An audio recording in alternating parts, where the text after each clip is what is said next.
You want to start a podcast and are still looking for a brilliant idea of what to talk about in your podcast? In this video, I give you some cool tips.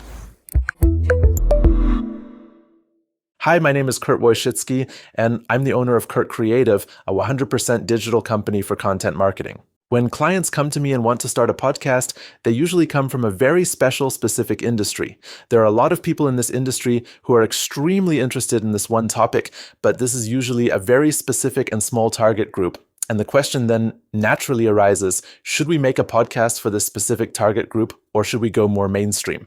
I always give the tip of trying to form the intersection of these two target groups, i.e. both from your niche and from the general public, from the mainstream. In practice, this could look like this, for example. A manufacturer of agricultural machinery should avoid podcasts that only talk about this equipment, how much power the engines have, what kind of transmissions are used. That might interest certain very, very technically interested people, or at most the customers of these machines, and that is only a very small target group. This small target group would perhaps listen to the podcast, but due to the low reach that is achieved, the podcast would literally disappear into nirvana. What should we do? We don't give a damn about our specialist topics and are now simply making a comedy podcast because we've heard that comedy is well received everywhere. That might be nice to reach the mainstream, but it won't get many people excited about your products.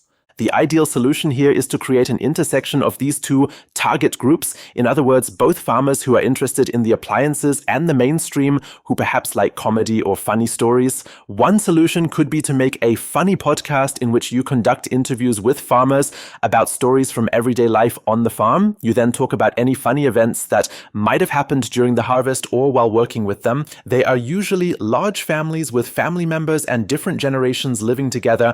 At the same time, you also mention your own products in this context or provide a link to your own products. This allows you to reach people who are interested in funny topics that also have a certain connection to your own products, in this case, agriculture. And at the same time, you can expand your target group incredibly. And the people who are really interested in these special products are guaranteed to be there, and they are more likely to hear about this podcast than if it's a completely niche product that nobody else really hears about.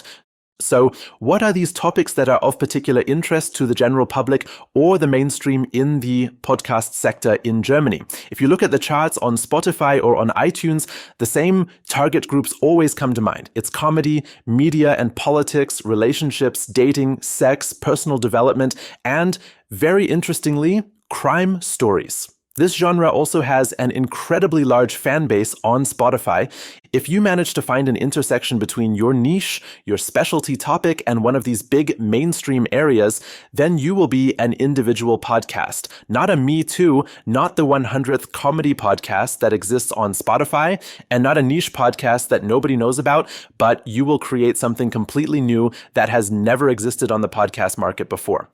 And what's new? That's automatically exciting. So once you've decided on a concept and a format, the next question is, of course, what should I talk about? I've picked out 5 methods that often help me to find cool ideas and inspiration for podcast episode topics. The first method is to simply ask your customers or potential listeners. If we stay with the example from the beginning, the agriculture podcast, then you could simply ask the customers you already deal with who come from the agricultural sector.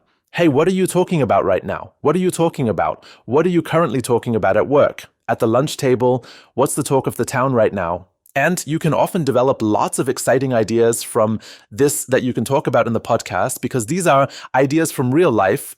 The second method is, of course, social media. Try to connect on social media with influencers or other people who come from the same industry as you or who are from the same industry as your customers. You will, of course, find out what they post, what topics they are interested in, and can then spontaneously address these topics in your podcast more quickly. Another cool method is, of course, always to look across the pond to America. For me, that's the home country of podcasts because podcasts have been successful there for many years and a lot of cool niche formats have already developed there. You can always look at how the American podcast market is developing and deduce certain trends for your local podcast market.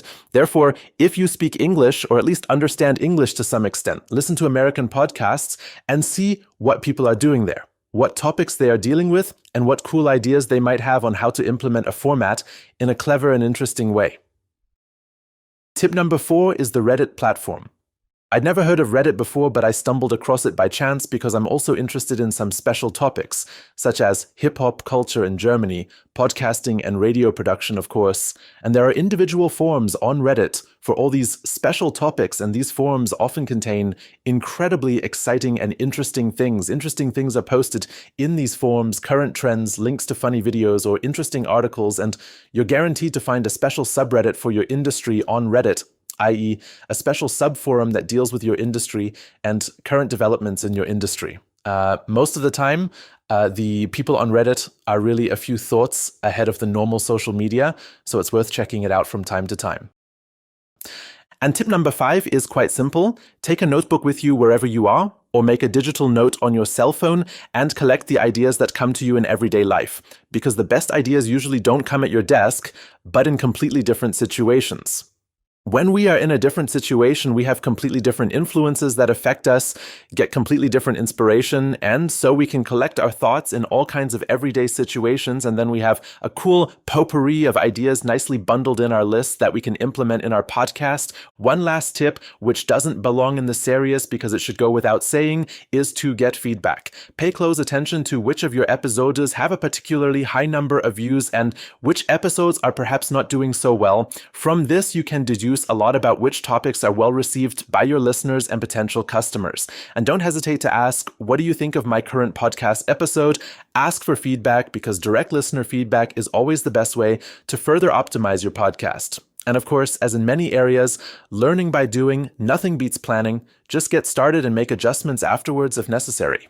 These were my top tips for developing cool and exciting podcast format. If you want to start a podcast yourself and you say you'd like to get some professional help, then have a look at our website, www.kurtcreative.com. I'll show you the link again here. You'll find all the information there. And if you haven't subscribed to the channel yet, please subscribe, activate the bell for more videos about podcasting. And I hope to see you in the next video. See you then.